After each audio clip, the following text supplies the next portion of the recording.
Hey guys, welcome back. So Samsung is currently working on the next gen foldable phone, the Galaxy Z Flip 4 and Z Fold 4. These devices are getting some design changes, but most of the changes would be internally. The Z Fold 4 will also bring some major improvements for which we were waiting for.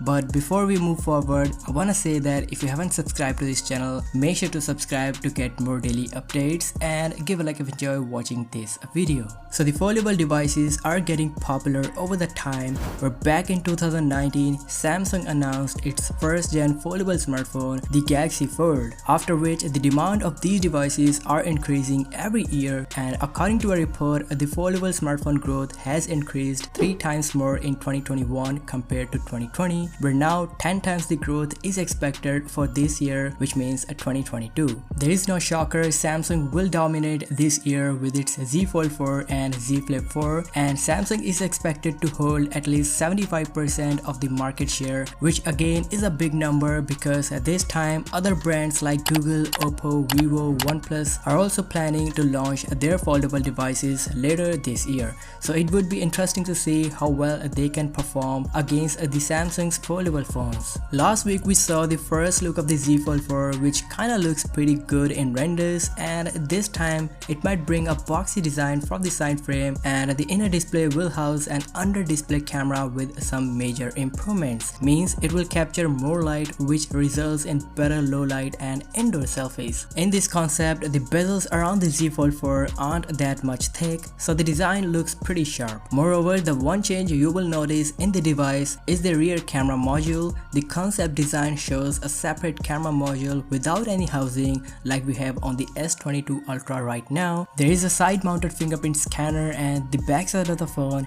is slightly curved around the edges. This time we will see a dedicated slot for the S Pen inside the Z Fold 4, which will again definitely help Samsung to grab some sales, because with this users won't need to buy separate bulky cases as well as the S Pen itself. Now moving on to the display part, the internal foldable display will be about 7.56 inches, dynamic AMOLED panel with 120Hz LTPO refresh rate, while the external screen will be about 6.19 inches with again 2x dynamic AMOLED panel and 120Hz adaptive refresh rate. I really hope that Samsung make the outer display more usable like we have on the Oppo's Find N, and this is what many of the people didn't like about the Z Fold 3 last year. So that is it in this video guys. Let me know in the comment section what are your thoughts about the Galaxy Z Fold 4. Also, if you end up liking this information, then do give it a thumbs up and subscribe to this channel as well.